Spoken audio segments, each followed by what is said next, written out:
Bahujan Samaj party की राष्ट्रीय अध्यक्ष मायावती एआईएमआईएम प्रमुख असदुद्दीन ओवैसी कंधे पर बंदूक रखकर 18वीं लोकसभा के चुनाव में उत्तर प्रदेश में फतेह हासिल करने की कोशिश में हैं।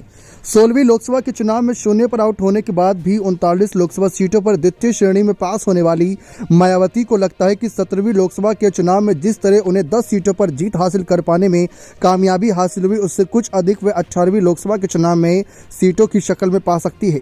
समाजवादी पार्टी के साथ गठबंधन कर 17वीं लोकसभा के चुनाव में मायावती को सहारनपुर, बिजनौर, नगीना, अमरोहा, अंबेडकर नगर, श्रावस्ती, लालगंज, घोसी और गाजीपुर सीटों पर जीत हासिल हुई थी।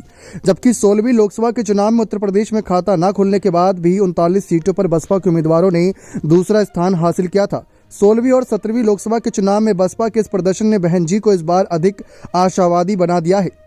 बसपा के एक वरिष्ठ नेता कहते हैं कि बहन जी को यह लगता है कि एआईएमआईएम के साथ गठबंधन कर वे इस लोकसभा चुनाव में उत्तर प्रदेश में अपने प्रदर्शन को पिछले चुनाव की तुलना में बेहतर कर सकती है।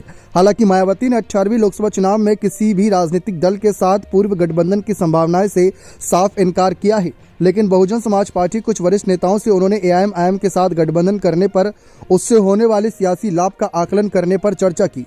सूत्र बताते हैं कि उत्तर प्रदेश की सियासत की माहिर खिलाड़ी मायावती को ये बात बखूबी मालूम है कि प्रदेश की 27 लोकसभा सीटें ऐसी हैं जहां मुसलमान किसी भी राजनीतिक दल को पराजित करने की सियासी हैसियत रखते हैं। ऐसे में बसपा अपने पारंपरिक अनुसूचित जाति और अनुसूचित जनजाति के मतदाताओं और मुसलमानों को साथ लेकर उत्तर प्रदेश में किसी बड़े सियासी उलटफेर की योजना बना रही है।